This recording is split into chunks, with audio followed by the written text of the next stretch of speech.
আসসালামু আলাইকুম, আশা করি সকলেই ভালো আছেন। আজকে আমি আমার অ্যাকুয়ারিয়ামের জন্য নতুন একটি মাছ কিনলাম, সেইজন্য ভাবলাম আমি আপনাদেরকে দেখাই মাছটা। তো এখন আমি আপনাদেরকে দেখাবো মাছটা, আর কিছু আপনার গুঁড়া পাথর কিনেছি সেটাও দেখাবো যে কোন ট্যাঙ্কের জন্য কিনলাম। তো ভিডিও জুড়ে আমাদের সাথেই থাকুন। তো দেখতে পাচ্ছেন এই যে এই মাছটা আমি আজকে কিনলাম, গোল্ডফিশ। তো এটা কি গোল্ডফিশ আপনারা অবশ্যই আমাকে কমেন্ট বক্সে জানাতে পারেন। দেখতে পাচ্ছেন গোল্ডফিশটা কিন্তু বেশ সুন্দর, মাশাআল্লাহ। আমি যদি আপনাদেরকে একটু জুম করে দেখাই তাহলে বুঝতে পারবেন মাছটা কিরকম।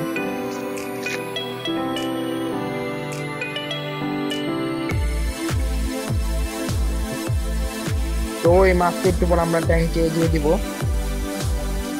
মানে টেম্পারেচার সেম হওয়ার জন্য। তারপরে আমরা একটু পর ছেড়ে দিব, তো আপনাদেরকে দেখাবো। তো এখন আমরা আমরা আগে ট্যাঙ্কে মাছটা দিয়ে আসি, তারপরে আমি আপনার দেখাচ্ছি যে আমাদের সেই গুঁড়া পাথর।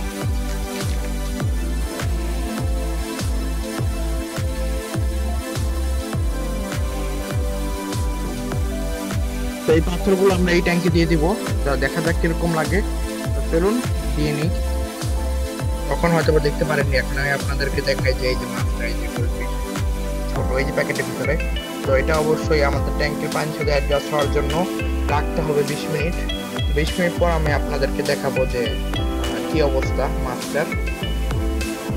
তো এইভাবে রাখলে কিন্তু আসলে মাছটা ট্যাঙ্কের ওয়াটার টেম্পারেচারের সাথে অ্যাডজাস্ট হয়ে যাবে, তাহলে আপনার মাছ আর মরবে না ইনশাল্লাহ। তো এইভাবে আপনারা মাছ ছাড়বেন। তো আমি এখন আপনাদেরকে দেখাবো যে আসলে পাথরটা কিরকম। এই যে এটা হলো আমি কিনেছি আমার ছোট ফিশ ট্যাঙ্কের জন্য, পাথর সেটআপের জন্য। দেখতে পাচ্ছেন একদম গুড়ানুড়ি পাথর। এই যে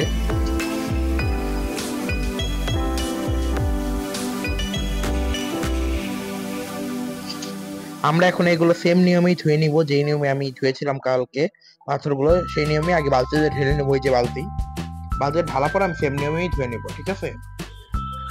তো এখন আমি আপনাদেরকে দেখাবো যে মাছটা আমি ঢেলে দিয়েছি, গোল্ডফিশটা 20 মিনিট পর অ্যাকুয়ারিয়ামের ভিতরে। তো দেখতে পাচ্ছেন মাছটা কিন্তু মোটামুটি বড় আছে এবং সুন্দর আছে।